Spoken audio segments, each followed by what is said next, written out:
Hello बच्चों, कैसे हैं आप लोग। तो आज स्टार्ट करते हैं बच्चों। जैसे आप जानते ही हो, हमारा यूनिट 1 चल रहा है, फिजिकल वर्ल्ड एंड मेजरमेंट। इसमें चैप्टर 2 यूनिट एंड मेजरमेंट। आज बेटा इस पर हम सेकंड लेक्चर लेंगे, ठीक है। तो जो हमारा लेक्चर 1 था चैप्टर 2 पर, उसमें लास्टली में क्या डिस्कस कर रहा था लास्ट में कि भाई जो एसआई यूनिट है, SI international system of units, ठीक है, उसके बारे में आपको बताया कि भाई उसमें 7 फंडामेंटल यूनिट्स होती है। कितनी यूनिट है उसमें? 7 फंडामेंटल यूनिट्स। तो उसके खास फीचर क्या हैं? SI international system of units, international international system of units, या शॉर्ट में क्या बोलेंगे? SI units. तो इसके मेन फीचर्स क्या क्या हैं, मेन कैरेक्टरिस्टिक फीचर्स क्या क्या हैं, मेन इस सिस्टम के एसआई यूनिट्स के क्या क्या मेन फीचर्स हैं, ठीक है। नंबर 1 बच्चों, ये कैसा सिस्टम है? It is coherent system. It is coherent system. It is coherent system. भाई कोहेरेंट सिस्टम का मतलब समझ लीजिए इसमें कि भाई फंडामेंटल से हम ड्राइव क्वांटिटीज बनाते हैं। फंडामेंटल क्वांटिटीज से क्या तैयार होती है? ड्राइव क्वांटिटीज तैयार होती हैं। जब हम ड्राइव क्वांटिटीज बनाते हैं, जैसे मैंने पिछला एग्जांपल लिया था speed. Speed is equal to distance upon time. इसमें डिस्टेंस यानी लेंथ फंडामेंटल है, टाइम फंडामेंटल है। तो इसका मतलब स्पीड दो फंडामेंटल से बनाया गया है। So speed is a drive quantity. ये कैसी क्वांटिटी है? ड्राइव क्वांटिटी है, ड्राइव्ड क्वांटिटी। तो बेटा drive quantity simply distance upon time. कोई मुझे एक्स्ट्रा न्यूमेरिकल फैक्टर की जरूरत नहीं है। यहाँ पे कोई मैं न्यूमेरिकल फैक्टर लगाऊं, किसी का मल्टीप्लीकेशन या डिवीजन करने की जरूरत नहीं है। डायरेक्ट आप फॉर्मूला लिखिए, speed is equal to distance upon time. तो ये ऐसा सिस्टम क्या कहलाता है? कोहेरेंट सिस्टम कहलाता है जब ड्राइव्ड यूनिट को ऑब्टेन करने में किसी एक्स्ट्रा न्यूमेरिकल फैक्टर की जरूरत नहीं पड़ती है। यानी इसको ऑब्टेन करने में नो एक्स्ट्रा न्यूमेरिकल फैक्टर, यानी कोई एक्स्ट्रा न्यूमेरिकल फैक्टर नहीं लगाना है यहां पर, ठीक है। नाउ नंबर 2, ये सिस्टम जो होता है it is rationalized system. Rationalised system बच्चों, जो एसआई यूनिट है, ठीक है, ये क्या है? रैशनलाइज्ड सिस्टम है। जैसे अगर मैं एसआई यूनिट से पहले बात करूं, जैसे एमकेएस सिस्टम, जैसे एमकेएस सिस्टम था हमारे पास, ठीक है, एमकेएस सिस्टम, या और बात करने आगे जैसे सीजीएस सिस्टम था, ठीक है। वहां पर जैसे मैं मैकेनिकल एनर्जी के लिए, मैकेनिकल एनर्जी यानी एमकेएस हो गया, सीजीएस हो गया, इन दोनों में जैसे मैकेनिकल एनर्जी का जो यूनिट हम यूज करते थे, जूल यूज करते थे मैकेनिकल एनर्जी के लिए। थर्मल एनर्जी या हीट एनर्जी के लिए हीट एनर्जी, इसके लिए कैलोरी यूज करते थे। यानी मेरी हीट एनर्जी है, वो भी एनर्जी है, मैकेनिकल एनर्जी, ठीक है। यानी मैकेनिकल एनर्जी के लिए जूल यूज कर रहे हो, और हीट एनर्जी के लिए आप कैलोरी यूज कर रहे हो, और इलेक्ट्रिकल एनर्जी के लिए, इलेक्ट्रिकल एनर्जी के लिए हम जैसे किलो वॉट आर यूज करते थे, या सिंपली वॉट आर यूज किया जाता था। अब देखो सभी एनर्जी है, मैकेनिकल हो, हीट हो, इलेक्ट्रिकल हो। तो यहां पर एक ही फिजिकल क्वांटिटी, एक ही टाइप की फिजिकल क्वांटिटी की अलग अलग यूनिट इस्तेमाल की जा रही थी। लेकिन भाई जब एसआई सिस्टम की हम बात करते हैं, एसआई सिस्टम में one physical quantity having one unit. ये नहीं कि एक फिजिकल क्वांटिटी जो है उसके तमाम 3-3, 4-4 यूनिट होंगे। नो, एक physical quantity, one physical quantity, one physical quantity and corresponds to one, एक फिजिकल क्वांटिटी और एक यूनिट होगा उसका, ठीक है। तो बच्चों, it is coherent system, it is rationalized system and it is metric system. ये कैसा है? मीट्रिक सिस्टम है। मीट्रिक सिस्टम का मतलब होता है कि भाई अगर हम यूनिट्स के कई मल्टीपल्स बनाएं या सब मल्टीपल्स बनाएं तो सारे के सारे 10 की पावर में एक्सप्रेस हो जाते हैं। मिसाल के तौर पे जैसे 1 मीटर, ठीक है। अब 1 मीटर है, इसको मैं सेंटीमीटर में लिखता हूं तो it is 100 centimetre. So I can write it 10 raised to the power 2 centimetre. मैंने 1 मीटर को लिखा और सब मल्टीपल में और छोटा, सब मल्टीपल्स और छोटे में चले जाएं।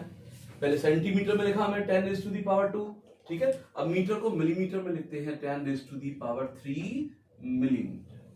ये हो गया।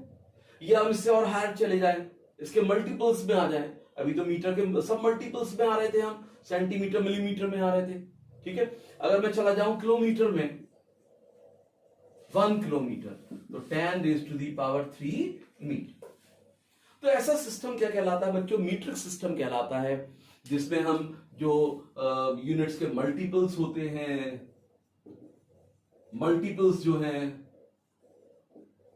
एंड सब मल्टीपल्स, सब मल्टीपल्स या मल्टीपल्स जो होते हैं कैसे एक्सप्रेस किए जाते हैं? Can be expressed in power of 10, यानी 10 की पावर में हम एक्सप्रेस कर सकते हैं इनके सभी मल्टीपल और सभी सब मल्टीपल्स, ठीक है। तो ये सिस्टम क्या कहलाता है, यानी ये क्या क्वालिटी कहलाती है सिस्टम की? Metric system.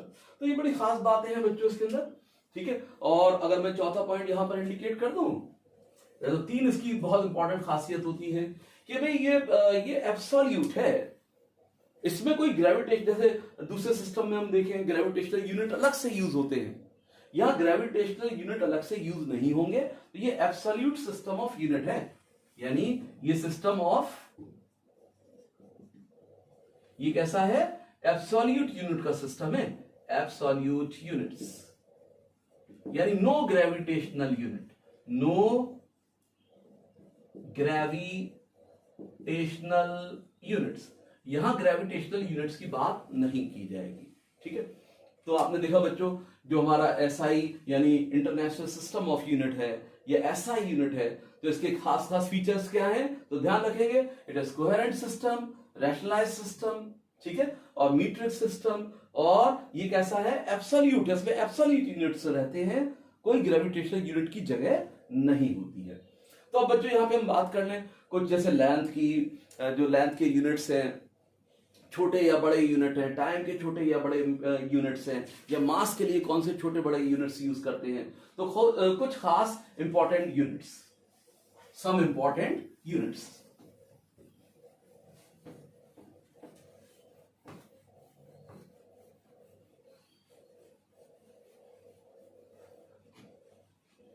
सम इंपॉर्टेंट, आईएमपी लिख रहे हैं, सम, चलिए पूरा कर देते हैं, सम इंपॉर्टेंट यूनिट्स। तो सबसे पहले यहां पर लेंथ के लिए इंडिकेट कर लेते हैं, फॉर लेंथ। अगर बेटा मैं यहां पे 1 फर्मी डिस्टेंस यूज करूं, 1 fermi it is equal to 10 raised to the power -15 metre. बहुत छोटा डिस्टेंस है, समझ लीजिए बच्चों, it is the smallest practical unit of length. क्या है ये? स्मॉलेस्ट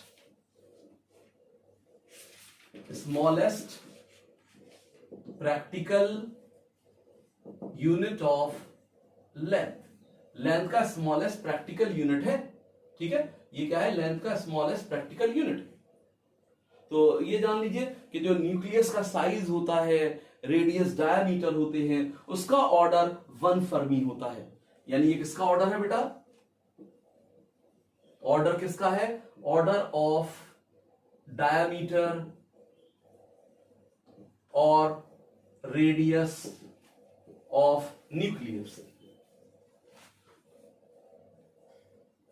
न्यूक्लियस का डायमीटर, जो न्यूक्लियस का डायमीटर है, रेडियस है, ठीक है, उसका ये ऑर्डर होता है, समझ लीजिए। 1 Fermi is the order for diameter और रेडियस ऑफ द न्यूक्लियस, ठीक है।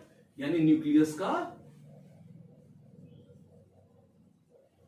नाउ नंबर 2, दूसरी बात करते हैं 1 एंगस्ट्रॉम। इसे बेटा हम 1 एंगस्ट्रॉम ऐसे लिख देते हैं, ये पे एक डॉट लगा देते हैं, ठीक है। तो ये 1 एंगस्ट्रॉम है, and 1 angstrom is equal to 10 raise to the power -10 metre, या बच्चों से मैं सेंटीमीटर में लिख सकता हूं 10 raise to the power -8 centimetre, ठीक है। बेटा 1 एंगस्ट्रॉम जो है, जो इलेक्ट्रोमैग्नेटिक वेव्स होती हैं, फॉर एग्जांपल लाइट, इसकी जो वेवलेंथ्स होती हैं उसको एक्सप्रेस करने में एंगस्ट्रॉम का इस्तेमाल किया जाता है, ठीक है। जैसे बेटा जो हमारी विजिबल लाइट है, VIBGYOR, violet, indigo, blue, green, yellow, orange and red, तो इसमें जो वेवलेंथ ऑर्डर रहता है, जो वेवलेंथ है तकरीबन 4000 एंगस्ट्रॉम से स्टार्ट होके 7800 एंगस्ट्रॉम तक, यानी 4000 एंगस्ट्रॉम से बढ़कर धीरे धीरे बढ़ते हुए कहां पहुंच जाते हैं रेड के लिए 7800 एंगस्ट्रॉम। तो जो वेवलेंथ होती है लाइट की, वो किसके टर्म में एक्सप्रेस की जाती है, एंगस्ट्रॉम के टर्म में एक्सप्रेस की जाती है, ठीक है।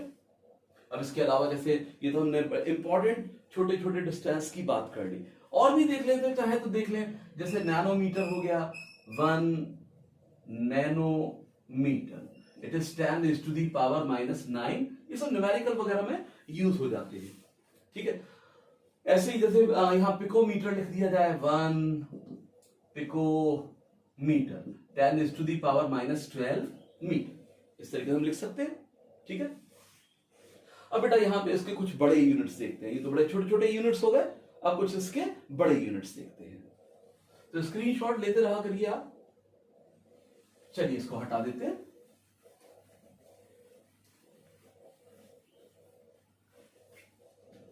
अब बेटा यहां पर लिखते हैं, अब बड़े बड़े यूनिट्स की बात करते हैं, ठीक है। अब लेते हैं बेटा जैसे लाइट ईयर, ये आप छोटे क्लास में भी पढ़ चुके हैं, 1 लाइट ईयर, इसको हम LY शॉर्ट में लिख सकते हैं। तो 1 light year basically distance travelled by light in vacuum in 1 year, ठीक है।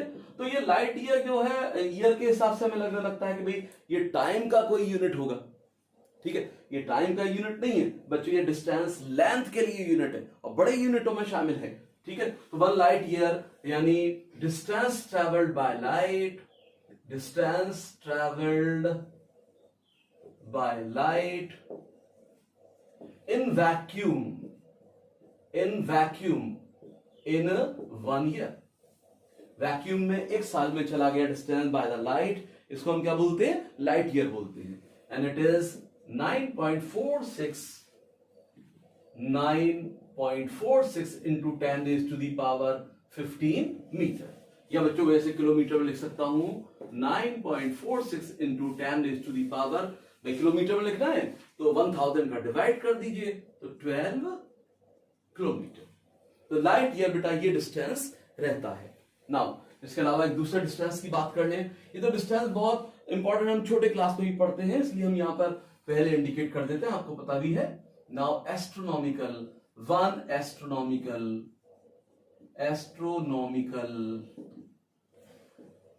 यूनिट, 1 एस्ट्रोनॉमिकल यूनिट, ठीक है बेटा। 1 एस्ट्रोनॉमिकल यूनिट जो है, ये जैसे ये अर्थ है और ये सन है, ये हो गया सन और ये हो गया अर्थ, ये इसका अर्थ का सेंटर हो गया, ये सन का सेंटर हो गया, ठीक है। तो बेटा जो मीन डिस्टेंस है, एवरेज डिस्टेंस है किनके बीच में, between the centre of earth and centre of sun. तो मीन डिस्टेंस और average distance between the centre of earth and centre of sun is called 1 astronomical unit. 1 astronomical unit क्या है बेटा, ये मीन डिस्टेंस है, मीन डिस्टेंस किसके बीच में, between the centre of the अर्थ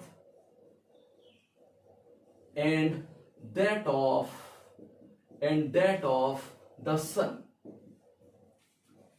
सन यानी mean distance between the centre of the earth and that of the sun is called 1 astronomical unit, and it is equal to 1.496 into 10 raised to the power 11 metre.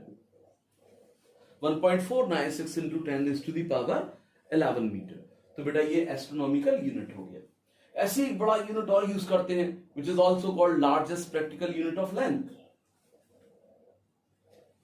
It is parsec और पैरालैक्टिक second. 1 parallactic second, 1 parallactic second यानी 1 PC, इसको हम parsec भी बोलते हैं या और 1 parsec, 1 parsec. जो 1 पीसी होता है ये भी बहुत बड़ा डिस्टेंस है बेटा, ठीक है, और it is equal to 3.08 into 10 raise to the power 16 metre. तो ये दूरी कितनी है बेटा? 3.084, चाहे तो लिख भी सकते हैं 3.084 into 10 raise to the power 16 metre, ठीक है। तो ये भी बहुत बड़ा डिस्टेंस है। ये समझ लीजिए आप, ये डिस्टेंस ऐसा है कि बच्चों आप जानते हैं जो 1 डिग्री होता है, जैसे ये 90 डिग्री, ये क्या है बच्चों? 90 डिग्री। अगर मैं इसके 90 पार्ट्स करूं, ऐसे 90 पार्ट्स करूं, ऐसे पार्ट्स करता चला जाऊं, ठीक है, तो 1 पार्ट जो होगा इसके 90 डिवाइड्स कर दूं, 90 डिवीजन कर दूं, 90 इक्वल डिवीजन, तो 1 डिवीजन जो होगा 1 डिग्री के बराबर होगा। अब इस 1 डिग्री के भी बच्चों में क्या करूं? 60 डिवीजन कर दूं। ये छोटे छोटे, अब 1 डिग्री मैंने ये बना लिया, मान लो 1 डिग्री ये बना लिया ऐसे करके। अब इसके 60 डिवीजन कर दिए ऐसे इक्वल 60 डिवीजन। ये 1 डिग्री के मैंने क्या कर दिए? 1 डिग्री के, ये 1 डिग्री था, इसके 60 डिवीजन्स कर दिए इक्वल डिवीजन्स। ये क्या कहलाता? एक डिवीजन जो होगा उसको हम क्या बोलेंगे? 1 मिनट, ऐसे लिख देंगे। इसको क्या बोलेंगे? 1 मिनट, ठीक है। तो 1 डिग्री में कितने डिवीजन्स हो गए? 60 मिनट के बराबर हो गया। अब 1 मिनट जो आ रहा है बच्चों, इसको भी फर्दर 1 मिनट को भी, यहां पे 1 मिनट है, इसके भी मैं 60 छोटे छोटे इक्वल डिवीजन कर दूं, 60 डिवीजन। इसके भी क्या कर दिए? 60 डिवीजन्स कर दिए, ठीक है। तो 1 मिनट का 60 डिवीजन कर दिए, तो 1 डिवीजन जो है 1 शॉर्ट डिवीजन, ठीक है, इसको हम 1 सेकेंड बोलते हैं। क्या बोलते हैं? 1 सेकेंड। ये टाइम का यूनिट नहीं है 1 सेकेंड, यहाँ पे 1, ये मैंने सेकेंड किया, 2 यहां बार ऐसे लगा दिए, 2 डैश लगा दिए, ठीक है। 1 डैश मिनट को इंडिकेट कर रहा है, ठीक है, और ये डबल डैश जो है 1 सेकेंड को इंडिकेट कर रहा है। तो 1 डिग्री एक तरीके से 1 degree is equal to 60 minute, ठीक है, और 1 minute is equal to 60 second. 1 minute किसके बराबर हो गया? 60 सेकेंड के बराबर हो गया। अब इसको समझो, पैरालैक्टिक सेकेंड को, जो पार्सेक है 1 पॉइंट, यानी parsec is equal to 3.084 into 10 raise to the power 16 metre. Basically क्या है ये? यानी अगर मैं यहां पर क्या करूं, एक एस्ट्रोनॉमिकल यूनिट, 1 एस्ट्रोनॉमिकल यूनिट का आर्क लूं, ये आर्क ले लिया, ये आर्क ले लिया, यहां पर कितना इक्वल 1 पॉइंट, यानी 1 astronomical unit, 1 astronomical unit 1.496 into 10 की पावर 11 मीटर, इतना बड़ा आर्क ले लिया, ठीक है। अब मैं यहां पर इसको आगे भागता चला जाऊं, ये ऐसे करके कि दोनों एंड्स मिलाने, मुझे आगे भागते चले जाए, ठीक है, इतना दूर चले जाएं, इतना दूर आ जाए, यहां से इतना दूर आ जाए कि ये एक छोटा सा एंगल क्या बन जाए? 1 सेकेंड बन जाए। ये एक छोटा सा एंगल कितना हो जाए? 1 सेकेंड। तो कितना बड़ा डिस्टेंस भागना पड़ेगा, कितना लंबा डिस्टेंस आपको चलना पड़ेगा। ये डिस्टेंस बहुत दूर जाके आपको ये एंगल, बहुत छोटा सा एंगल, ना के बराबर 1 सेकेंड ऑब्टेन होगा। तो बच्चों, this distance is 1 parallactic second 1 PC. तभी तो वैल्यू देख रहे हैं आप, 3.084 into 10 raise to the power 16 metre.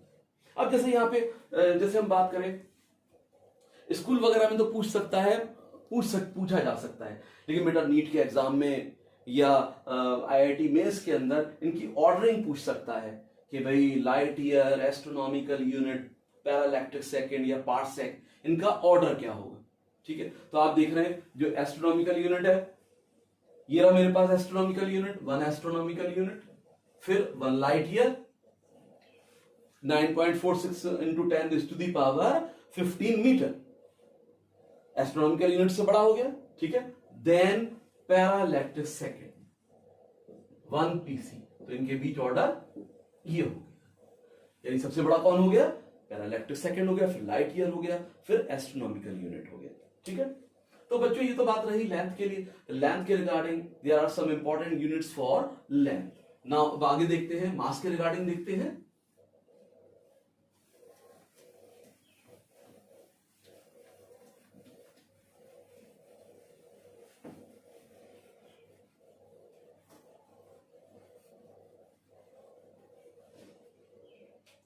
यानी some important units for mass. Mass के लिए देखें तो बेटा इसके अंदर सबसे पहला बात करें यहां पे, यानी AMU, एटॉमिक मास यूनिट। ठीक है, 1 AMU, या इसको हम बेटा यूनिफाइड या सिंपली AMU भी बोलते हैं, या यूनिफाइड एटॉमिक मास यूनिट भी कहते हैं, या सिंपली यूनिट भी बोल देते हैं। It is also called unified atomic mass unit, unified atomic mass unit, या सिंपली आप इसको क्या बोल देते हो? यूनिट भी बोल सकते हो। ठीक है, और यू लिख देते हैं। तो बेटा ये मास का समझ लीजिए स्मॉलेस्ट प्रैक्टिकल यूनिट होता है, स्मॉलेस्ट प्रैक्टिकल यूनिट। ये मास का स्मॉलेस्ट प्रैक्टिकल यूनिट है। अब ये है किसके बराबर? 1 AMU। आप समझ लीजिए जो कार्बन के बेसिकली 3 आइसोटोप्स होते हैं, उसमें एक आइसोटोप ले लिया जाए 12,6C। ठीक है, तो बेटा इसके जो एक एटम है उसके मास का 1/12 पार्ट, 1/12 किसका? मास of 1 atom of C12, carbon के इस आइसोटोप C12 के, ठीक है, एक एटम के मास का अगर 1/12 पार्ट ले लें, it is equal to 1 AMU। ठीक है, अब हमें मालूम ही है बेटा, अगर मैं कार्बन 12 के 12 ग्राम ले लूं, 12 ग्राम एवोगैड्रो कंसेप्ट से 12 ग्राम कंटेन्स यानी 6.022 इंटू 10⁻23 एटम्स, ये होगा। यानी 12 ग्राम कार्बन में इतने एटम्स, उल्टा करके लिखते हैं कि भाई कार्बन के इतने एटम का मास 12 ग्राम। ठीक है, तो mass of 6.022 into 10⁻23 atoms of C12। भाई C12 के इतने एटम का मास कितना है बच्चों? इट इज 12 ग्राम। तो एक एटम का मास क्या होगा? मास ऑफ 1 एटम ऑफ C12 कितना होगा? 12 over this number is called Avogadro's number 6.022 into 10⁻23 ग्राम, इतना होगा। ठीक है, बस ये वैल्यू आप यहां चिपका दो इधर, मास ऑफ 1 एटम, तो AMU आ जाएगा। Hence AMU 1 AMU is equal to 1/12 into mass of 1 atom of C12। Mass of 1 atom of C12 is this much. Put this value 6.022 into 10⁻23। 12 cancel out हो गया। ठीक है, तो तब हम इसे सॉल्व करेंगे, तकरीबन 1.6605 इंटू 10⁻24 ग्राम। तो बच्चों 1 AMU की वैल्यू इतनी होगी। ठीक है, अब इसको मैं किलोग्राम में भी लिख सकता हूं, तो किलोग्राम में 1.6605 इंटू 10⁻27 किलोग्राम, ये हो गया। तो 1 AMU की वैल्यू ये होती है, and it is smallest practical unit of mass. Screenshot ले लीजिए। नाउ अब दूसरी बात करते हैं। अब एक largest practical unit of mass की बात करते हैं। Largest practical unit of mass, that is Chandrasekhar limit. Chandrasekhar limit, Chandrasekhar limit। ये चंद्रशेखर लिमिट बेटा 1 CSL 1 Chandrashekhar limit short form में ये लिख देते हैं, ठीक है। ये बेटा क्या है समझ लीजिएगा, मास का लार्जेस्ट प्रैक्टिकल यूनिट है, लार्जेस्ट प्रैक्टिकल यूनिट किसका, मास का, ठीक है। And it is equal to 2 into, यानी इसको मैं ऐसे भी लिख सकता हूं कि जो 1 चंद्रशेखर लिमिट है, ठीक है, ये सोलर मास का 1.4 टाइम्स होता है ऑफ सोलर मास। जो हमारे सन का मास है, ठीक है, उसका 1.4 टाइम्स कर दें तो ये चंद्रशेखर लिमिट के बराबर आ जाएगा। 1.4 इंटू सोलर मास 2 इंटू 10⁻30 किलोग्राम, तो ये बराबर हो गया 2.8 इंटू 10⁻30 किलोग्राम। तो इस तरीके से बेटा मैं यहां पे इंडिकेट कर सकता हूं। नाउ लास्टली हम टाइम का और यूनिट ले लेते हैं। टाइम का खास तौर से हम यूनिट की बात करेंगे शेक की। स्क्रीनशॉट ले सकते हैं।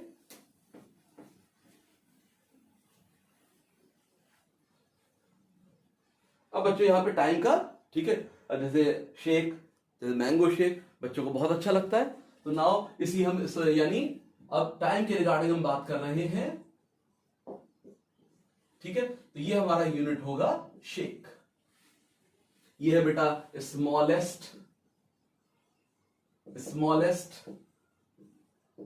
Practical unit of time.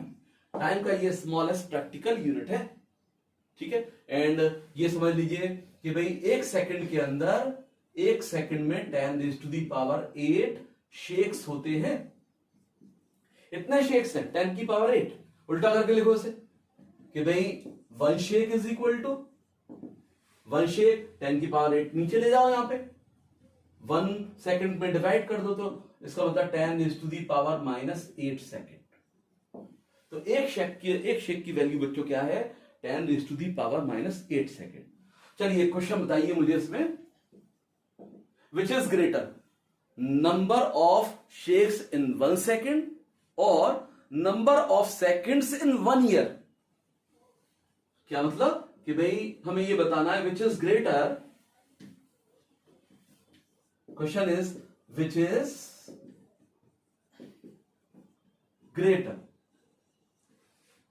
which is greater among the following,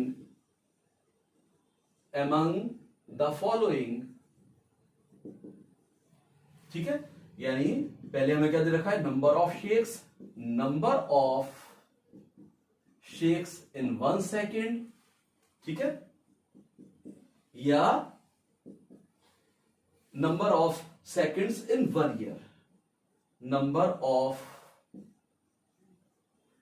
seconds in 1 year. सोच के बताइए कि भाई 1 सेकंड में शेक्स का नंबर ज्यादा है या number of seconds in 1 year.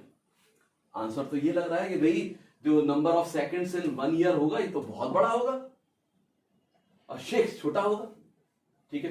जैसे अगर मैं नंबर ऑफ यानी 1 ईयर में सेकेंड्स निकालूं, चलो मैं रफली 365 डेज 1 ईयर के अंदर, 1 डे कंटेन्स 24 आवर्स, तो 1 ईयर में ये आवर्स हो गए, 1 ईयर में ये आवर्स हो गए, ठीक है।